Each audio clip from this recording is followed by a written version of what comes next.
کئی سال گزرے خبر ہی نہیں، کئی سال گزرے خبر ہی نہیں، کہاں دن گزارا کہاں دن گزارا واہ جناب، کیا کہہ دیا، کمال ہے، ارشاد ارشاد، میرا پورا دیوان آپ کے اس شعر کے صدقے۔ دوپہر کے 2 بجنے کو آئے ہیں، مشاعرے کی محفل ابھی پروان چڑھ رہی ہے، پر شاعر بول نہیں پا رہا، بہت کوشش کرنے پر بھی مصرع یاد نہیں آتا۔ مشاعرہ پھر آگے بڑھتا ہے، پھر شاعر کے کان میں شعر پھونکے جاتے ہیں، شعر ادھورے چھوڑ دیے جاتے ہیں جان بوجھ کر کہ شاعر بشیر صاحب کی یادداشت کسی طرح تو لوٹ آئے۔ واہ واہ کے دور پر دور چلتے ہیں، لیکن لفظ زباں پر آنے سے پہلے ہی ساتھ چھوڑ جاتے ہیں۔ دیکھیے تو ذرا کہ کس طرح الفاظوں کا جادوگر لفظوں کا محتاج ہوا جاتا ہے۔ سب آپ سے شعر سننا چاہتے ہیں کہ شعر سنا دیجئے۔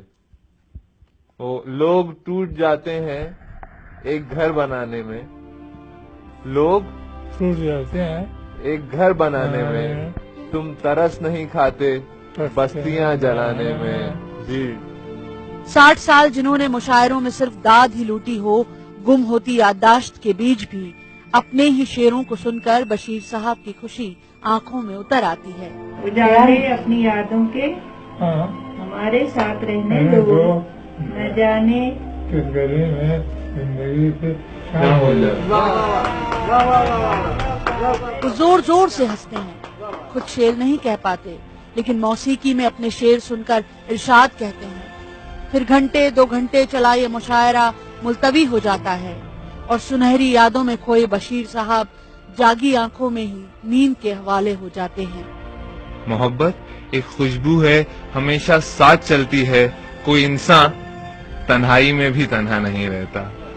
تو جب لوگ ان کے چاہنے والے ان سے ملتے ہیں، ہم لوگ ملتے ہیں، تو وہ واپس وہی پل جینے لگتے ہیں جس میں وہ بادشاہ تھے۔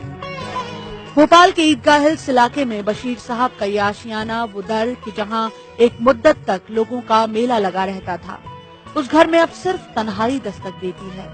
وہ عظیم شاعر کہ جس نے بہت پہلے بدلتی دنیا کی نبض تھام لی تھی اور کہا تھا کہ کہاں اب دعاؤں کی برکتیں، وہ نصیحتیں، وہ ہدایتیں، یہ ضرورتوں کا خلوص ہے، یہ مطابلوں کے سلام ہیں۔ واقعی وہ مطلبوں کے ہی تو سلام تھے۔ اس مشکل وقت میں سائے کی طرح ان کے ساتھ کوئی کھڑا ہے تو وہ ہیں بشیر صاحب کی شریک حیات راحت بدر۔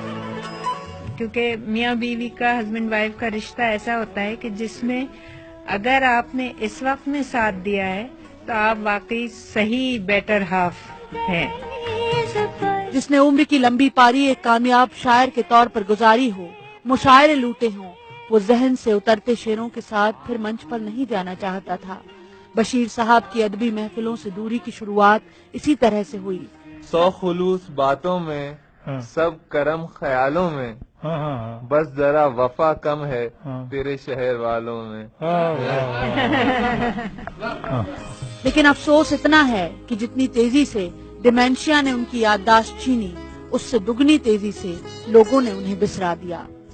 سمجھداری ہماری اسی میں ہے کہ ہم اس کو قبول کر لیں کہ بھئی بشیر صاحب کا ایک وہ وقت بھی تھا جب وہ دنیا میں ہم سے دور تھے اور ہم سے دور ہو جاتے تھے، تو لوگ اتنا انہیں اپنا بنا لیتے تھے کہ ان کو گھر کی یاد بہت کم آئی۔ ایسے کتنے موقع ہیں کہ جب بشیر صاحب کے شعر زندگی کے اندھیروں میں روشنی دکھاتے ہیں، اظہار عشق کا ذریعہ بن جاتے ہیں، لیکن ہم میں سے کتنے لوگ ہیں جو ہماری ہی دنیا میں رہ رہے اس عظیم شاعر کو شکریہ کہنے جاتے ہوں۔ اپنے ہر شعر میں ہمیں راہ دکھاتے ہماری دنیا کے یہ روشن دان ہیں، پر افسوس ہم اپنے روشن دانوں کی قدر کرنا بھول گئے ہیں۔ تو آخری بار بشیر صاحب کو مشاعرہ پڑھتے کب سنا تھا آپ نے؟ ارے ہاں، ابھی کل ہی تو آپ نے ان کا ایک شعر فیس بک اور ٹویٹر پر ٹیگ کیا تھا۔ بشیر صاحب کا ہی ایک شعر ہے، لہروں میں ڈوبتے رہے دریا نہیں ملا، اس سے بچھڑ کے پھر کوئی ویسا نہیں ملا،